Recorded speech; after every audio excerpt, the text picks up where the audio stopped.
everybody, thank you for tuning in. In this video, you're going to see nothing but double board bomb pots. First of all, the dachshund that I have with me today is Nova. Now, as you guys know, we happen to live way up in the north, and they actually make clothing for dogs when you live this far up in the north. Why? Because it's supposed to be like 7 degrees today or something to that effect. And it's supposed to be in the single digits all this week. And we're just in December. So when you have a short-haired dachshund like this, they really do not like the cold weather at all. They like to stay nice and warm. And yeah, so we actually have clothing accessories for dogs. But in any case, enough about that. Thank you guys for tuning in. We're over 3,000 subscribers. I really appreciate that, guys. If you haven't already, go ahead and hit the like and subscribe button. In this video, you're going to see a lot of the things that I talked about when it comes to double board bomb pots. I put out a video a little bit ago. I talked about double board bomb pot strategy. Now, by no stretch of the imagination am I an expert on double board bomb pots, but I do feel that there have been some things that I have tried out that have come out to be profitable, and I talked about that in my video. Chasing over pairs, drawing to the nuts on both boards, trying not to pot it on the flop unless you're super nutted on both boards, or drawing super heavy to both boards. And you'll see a situation where a gentleman and we get it all in for like $1,400 on the flop, and he's got the nuts on one board, but I've got a nut draw on both boards, and you'll see what happens in that situation. But yeah, so definitely leave me some comments. Let me know what you guys think. You know, as the video continues to progress, or as the vlog continues to progress, we're changing a few things with like showing the cards and stuff like that. I appreciate all the feedback and comments on that. But yeah, in this video with double board bomb pots, they're becoming more and more popular in Las Vegas. When we do our meetup games in Texas, by the way, doing some meetup games in Texas, I'm going to see if we can just have a double board bomb pot game in between our meetup games. So Wayne and I are doing a meetup game in Georgetown. I believe it's the 16th, 17th, and 18th of February, Georgetown Poker Club. Then we're also doing a meetup game at the Hideaway in Dallas, Texas on the 24th. And we've got a meetup game coming up first week in January at Rockford Charity Group, of course. But in any case, in between that, I'm going to see if we can get a clubhouse to do just double board bomb pots, because I know a lot of people in Texas, they really like to push pots, and I think with them potting it so much on the flop, they're misplaying it, or at least they were a couple years ago, where now maybe that's not the case. But from what I understand, with the shout out to Poker Jesus, he says that everybody likes to get it all in on the flop, 4 or 5 ways action. I'm really looking forward to that. See if we can do that, especially if we have a whole game of it. But in any case, appreciate you guys tuning into the video. You know, let me know what you guys think about this. We did a couple sessions of double board bomb pots while we're in Vegas, and this happens to be the first one where I started to experiment with some things and started figuring some things out after playing it for 8 or 9 hours. So let me know what you guys think. I appreciate you all tuning in, and as always, everybody, play smart, run like a god.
Bring the funk back.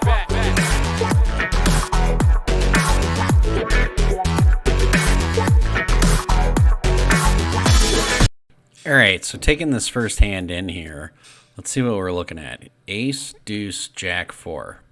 Okay, so we have a nut heart draw, and we've got some wheel outs there. Oh, the first board, jack, 9, 7. So we have top pair there with the nut heart draw. Ooh, and the bottom board, we've got 3 4s. Now, I already told you guys you're going to see 2 hands where we get scooped. So this is one way you get scooped. So we're going 4 ways to the turn. So there's $380 in the pot. And the top board misses me with the 8. The bottom board does hit me with the jack. So now I've got 4s full of jacks. But the problem that I'm going to run into is the first player decides to just rip it all in. And for $370. And I'm like, oh, what is he doing this with? I mean, he's either doing it with 6s full of 4s or he's doing it with 10 queen. Oh my God, now somebody else just went all in. So now we've got 2 people demonstrating that they probably have 10 queen or jack 10. Definitely one of them has to have a set of 6s. I mean, they don't have to, but it's pretty likely. They could have 4 6. They could have 4 jack. They could have pocket 6s. You know, I'm just kind of going in the tank here. I'm put in a pickle position because I'm like, you know, it's one of those things where, oh God, now another person's all in for 200 more. So, oh, it's tough being in a pickle. Let me tell you, it's not fun at all. But I decided to call. I think the total to me is like $540 altogether. So I do have a possibility of scooping. You know, I could get quad 4s if the guy does have pocket 6s, and obviously I have the nut heart draw. Part of the reason why I called this is there are no hearts on the bottom board, and so the last player calls. So we go 4 ways to the river. It's a $2,000 pot. This is pretty ginormous pot, and unfortunately for us, as you guys already know, we're going to lose this pot. But unfortunately for us, the board does not come out in our favor, and then the dealer tells us, oh, you got it, it's 540, and I'm like, okay, whatever. So I turn over my hand. I end up getting scooped by 2 other players. One guy did have pocket 6s, the other guy did have 10 queen, and the guy who went all in with like for 200 left, he, you know, I think he was just on a heart draw as well. So some of these situations you're going to get scooped, and that's going to happen, and that sucks. But here's one of them. All right, so enough with the foreshadowing. We know I'm going to lose this hand, but let's see how badly we play it in order to lose it. We have 3, 7, 8 king with 2 clubs. On the first board, we flop the Stone Cold Nuts. We have 7, 8, board 6, 9, 10. On the bottom board, there's 10, 10 ace with 2 hearts. I have absolutely nothing on the bottom board. I'm in position, last act. I bet $10. We get 6 callers. Jesus, that's a lot of people calling. It goes check, check, check. It's basically checking around to me. Now, since I really don't have anything on the bottom board and no one else has shown an interest here, I'm going to apply a little bit of pressure, but I'm not going to do a full pot size bet because I'm only playing for 1 board, let's be honest here. And if a diamond or a 7 or an 8 or a jack or a queen or a king comes up, I can easily be counterfeited, or if the board pairs. So really I'm hoping for like 3 of spades or something like that. But in any case, we go to 2 callers going to the river. And let's see what happens here. So we've got 110.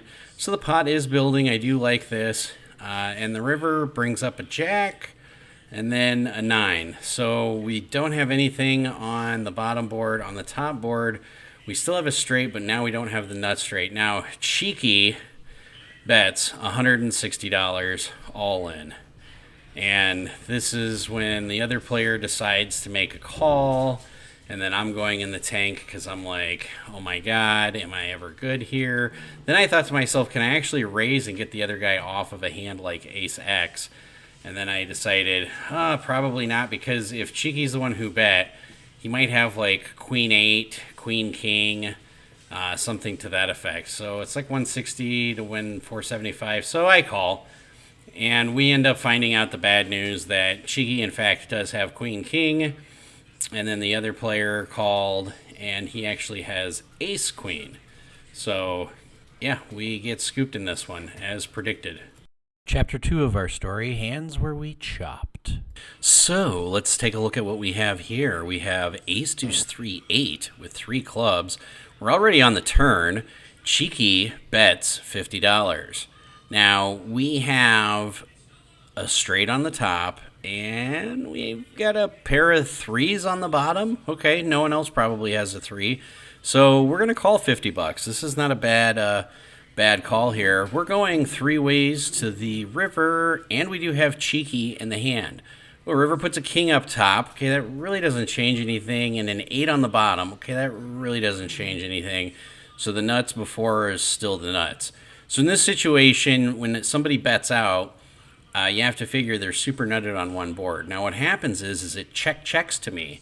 So now I'm thinking I've got to get one of these guys off of a 2-pair hand. Like I got to get king queen to fold, 9 queen to fold, something like that. So I bet pot, cheeky calls, and then the next player folds. So cheeky was trying to get the other player to call. He was being very cheeky as he had the nut straight on the bottom and I have a 5 high straight on the top. So let's all meet cheeky. Yeah, you're trying to get him to call. I like it. Can't Nice hand, cheeky. Can't pull a fast one on him. Yeah, cheeky and I chop. Say hi, everybody. There we go. He shall forever be dubbed cheeky. So cheeky actually played the game exceptionally well, and there's a few things that I picked up from cheeky that I learned in this game. Because keep in mind, at this point in time, I hadn't logged but maybe like 30 hours of double board bomb pots. But in any case, we're going on to the next board. So ace-6, ace-9 with diamonds and clubs on the top board. And on the bottom board, we actually have a set of jacks.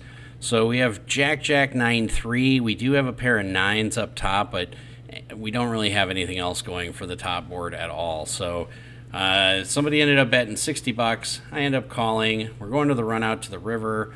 River puts a deuce of clubs on the top board, and then on the bottom board, a 5 is there. So really the only straight that kills me is like 6, 7. First player bets all in. He bets all in for like 425. And here's a situation where you got to go in the tank a little bit because you're like, it's 425. Am I calling 425 to win the 1025? I'm really only calling for half the pot at this point, and I know it. Like, it's a miracle if I somehow scoop this pot, but I'm thinking the only way I do scoop this pot is if the guy does have 6, 7, but that's kind of weird why you'd continue on the flop. So I call 425, and then lo and behold, the other guy calls 425. And I'm like, if you got a set of kings, you're good. Nope, set of jacks is going to win the bottom board, so I get half of the pot. We end up netting 355. All right, so obviously I made more money last hand by flatting on the river than raising, which is great. But let's talk about this hand for a minute. So in this hand, I've got ace, deuce, 9, jack with the 9, jack of clubs. Bottom board is 3, 7, 8 with the 7, 8 of clubs. So I have a straight flush draw there, given it's a gutter ball straight flush draw. And on the top, I really just have a pair of 9s and a bunch of backdoor stuff. So I opened a 30. Now the short stack announces pot, and when it gets back to me, we can just pause this for a minute and think for a second. Anytime you're in a situation like this, you have to ask yourself, can I scoop both boards? And if I can, then we better take a chance and do it, or we better fold. So that's a decision you have to make. In this situation, I'm thinking the guy's probably got like a set of 7s. He could have a set of 9s. So I go ahead and decide to rip it all in. Now this guy behind me is going to end up calling and ripping it all in with me. But, basically you have to put on the squeeze and you have to determine, can I scoop the whole pot? So that's what I decide. I rip it all in, the guy calls, and then we go to a run out. And the turn on the top brings a pair of 3s, and on the bottom it brings a pair of 8s. Then on the river is a queen and a 4. Absolutely horrible. Now the guy shows me 6, 7, 8, 9, so I end up scooping half the pot for the top half of the pot.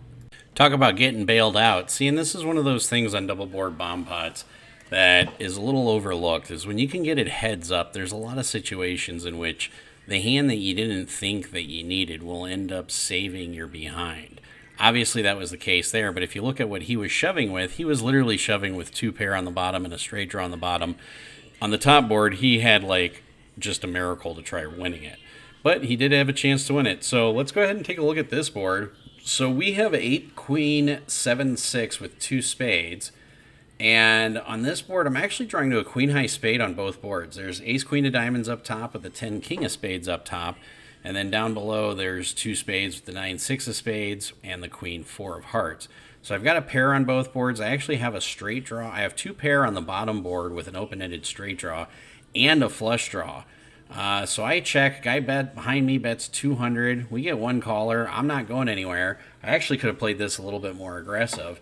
And on the river here, we're going to see what the river ends up bringing. It ends up bringing a 6 of hearts up top, so all the spades missed, and a 4 of spades down below. Now, I do have the second nut spades, but the 4s are paired, so the board is paired on the bottom board. Now, the thing that you have to think about is, are you blocking full houses? So the first guy, or the first player checks, I check. This guy jams all in for $60.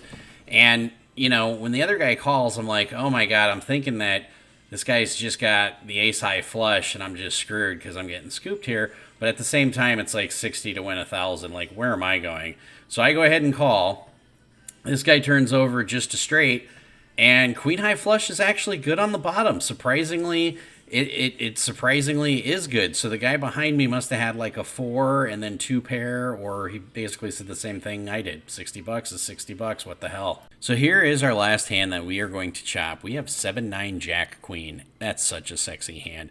There's already $500 in the pot here. I made it 125. One guy called. Flop is deuce 10 Jack Rainbow and 10-8-9 Rainbow. So we have the Stone Cold Nuts on the bottom board, and we're drawing to the nuts on the top board. So the middle position, who happens to be pretty tight, he check jams, and I'm like, screw this. I'm going to re-raise. I'm just going to put it all in for effective 2,000, even though I put out somewhere around $4,000. I'm just letting the guy know behind me that there's not enough chips in front of me that I'd ever fold this hand. I mean, I have the nuts on one board. I'm drawing to the nuts on the other board. He ends up mucking. Now, the other player, just to give you a heads up, is only drawing to one board. So the top comes a 9 of clubs, 5 of clubs, and the bottom comes a 10 of clubs, 3 of clubs. So clubs is out there, so I can be scooped. But I end up turning over my hand. The nuts on the bottom, the nut straight is still going to hold up. He ended up jamming with just a pocket pair of jacks. So if I caught up on the top board, I would have scooped him. That's the danger of playing one board, everybody. On to my favorite section of this video, hands that we scooped. There are 3 of them. As I said before, there's actually 6 hands that I scooped, but 3 that I decided were worthy enough of making the vlog. So here we have Ace, Jack, 5, 6, and we're going to end up scooping a subscriber. We have Jack High Flush Draw, and there's 4 people going onward to the turn. We turn absolute gin, double gin. We have essentially the second nut flush on the top because the king and queen are out there. King, queen of diamonds is on the board. On the bottom, 3, 4, 6 of diamonds on the top. And we have the Stone Cold Nuts on the bottom. We have Ace Jack. So I bet 300, pure value bet. I know that no matter what comes on these 2 boards, I'm doing a pot size bet on the river. So if you have somebody at the table like me who tends to bet pot a lot on the turn, and then all of a sudden they're doing a little bit of a value bet, take caution. But in this situation with this subscriber, with the hand that he had, I think I go broke as well. But in any case, he flat calls. Everybody's going to fold around to me, as you'll see momentarily. And again, this is just a Stone Cold cooler for him. Obviously, there's a little foreshadowing there, but he took it really well, really good player. Top doesn't change anything, king of spades. Bottom does put the queen out there, so if he was drawing to a full house, he's got a full house. So now the only way I can get scooped is if he's got ace high diamonds and a full house. So I'm like, that's really unlikely, so I'm just going to pot it. I bet pot. He tanks for about a 20, maybe like 5 seconds, and then he announces that he calls. I turn over my hand with the bad news. He actually has 9 Jack with a 9 high flush. That's a Stone Cold cooler right there. Now this next hand is pretty big.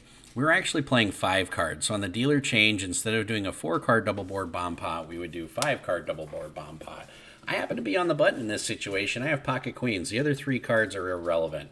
So when the first player bets out $60 and the board's 8-8 queen, I really have no incentive to raise because I want them to keep thinking that their 8's good. So I just flat, setting a trap basically.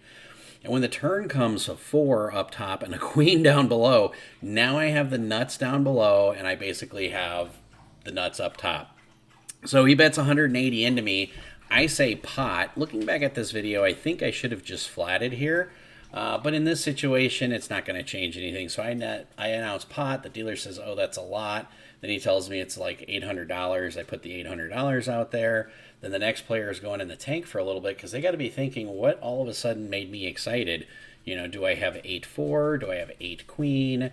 You know, do I have a set of jacks? Do I have a set of 5s? Lo and behold, I've got a set of queens. So I'm like, wanting everybody, their third cousin, people from the other table to come over and just announce call, because that's how much of a lockdown we do have on the board. Now, don't get me wrong. There is the Jack of Clubs and Queen of Clubs out there, so somebody could have a flush by the river, and there are straight draws out there, but one player announces all in for 1,100. Another player then rejams for 1,700. Now, I've already got $800 out there.